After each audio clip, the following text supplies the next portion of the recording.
Hello, this is Lab 2 for Physics 2211, Motion of a Falling Object.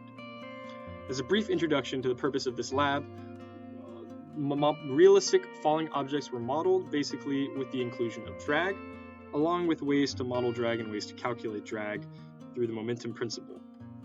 The momentum principle is the main physics principle discussed in this lab and involves iterating over small time increments the effects of forces and momentums on a system. So it is a simple process that involves choosing a system, calculating the forces, and then incrementing and checking units.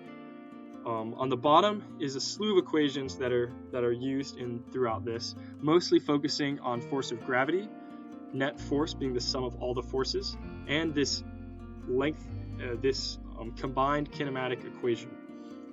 The system is the pick bag that is dropped, you will see in the next slide. The surrounding is the room.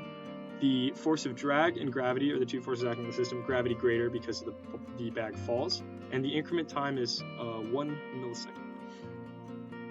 As a video of the motion, here's the pick bag being dropped in front of the mini fridge.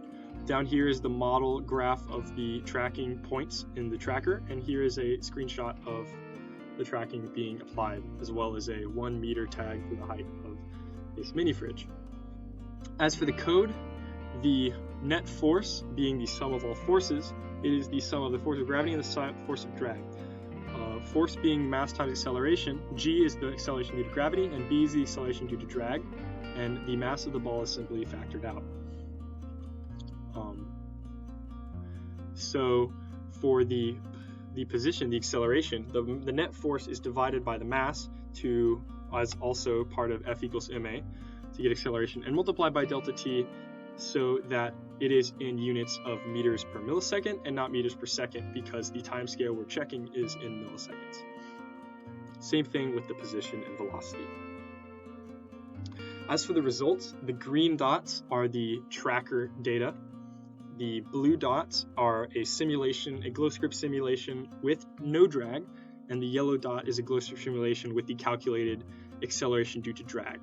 The way that was calculated is from this line of best fit here. A second degree power series was done with the green tracker data, where the second degree coefficient is 1/2 of the acceleration based off of the extended kinematic equation. So simply multiplying this by 2 gets us our acceleration, and that can be subtracted from 9.8 to get our acceleration due to drag. And the lines match up fairly well, as seen by the yellow and the green comparatively. And the slight flutter in the middle is due to the bag flipping over because the top was slightly heavier than the bottom. Discussion points. Does one of these models suggest terminal velocity? Yes. At one point, the track data becomes linear. This is seen fairly clearly with this line drawn here as well as down here. Terminal velocity is simply the maximum velocity where the force of drag, which depends on speed and surface area, is equal to the force of gravity, causing the velocity to no longer increase. If the object is thrown, what is the terminal velocity? It really depends. If the object is thrown faster than terminal velocity, then it will slow down to terminal velocity, and if it is thrown slower, then it will speed up to terminal velocity. Thank you.